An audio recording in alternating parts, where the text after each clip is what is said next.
What advice would you give to a middle schooler like me for the beginning of the school year? Beginning of the school year. Get a writer's notebook. Step one. One of yours? Or? You will actually create your own writer's notebook, right? But to create a writer's notebook, you just get a composition notebook, right? And what I do when I do my writing workshops, I invite the individual who's decorating the book to think about what would you want the world to know about you before they even open up your writer's notebook. So if you take a look at that particular writer's notebook, what's some things that you know about me before you even open the book? That you're nice. Okay. What tells you that I'm nice? Creative, yes. What are some things that I love just based on what you see on that notebook? Butterflies. Butterflies. So I love butterflies. And photos. Photos, taking pictures. And keeping focus.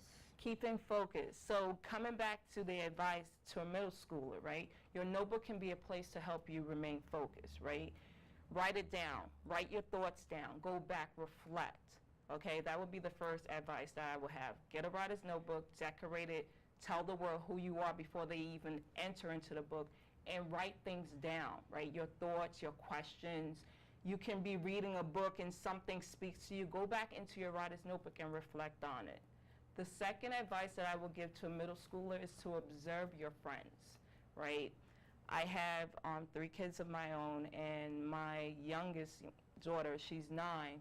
One thing I always tell her, observe the people who you're hanging with, right? They say birds of a feather flock together. So be mindful of the people you are hanging with, right? Because you can just turn on your back and... Yes, so birds of a feather flock together. So be mindful of who you're hanging with. The other thing that I would tell them is that enjoy the moments.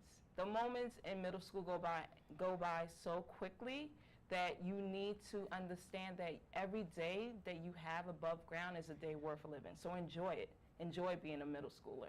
So that's the advice that I will give. I like that you're very forward and you're very calm and collected. Thank you. How do you think media can be magical in transforming minds, specifically young minds? Great question. Media can be used to transform young minds in a lot of ways, right? But one way that I want to talk about is the ability to become better over bitter, right? When you think about the media, you think about a place where you can find information, you can give information, you can receive information, but you can also find a place where you can be who you are in a platform that's all your own.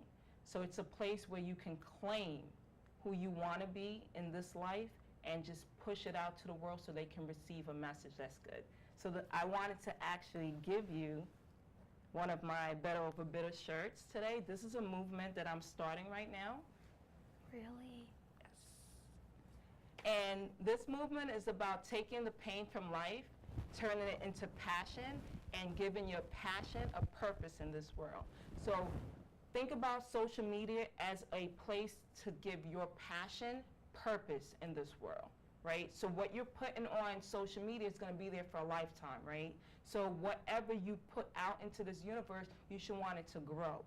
So as a youth, if you're starting your own website, right, you want to think to yourself, what do I want to give to the world that I know is going to make a positive effect and change? And you just push that out and you allow the world to experience who you are. Just like the work that you're doing right now, which I think is really great.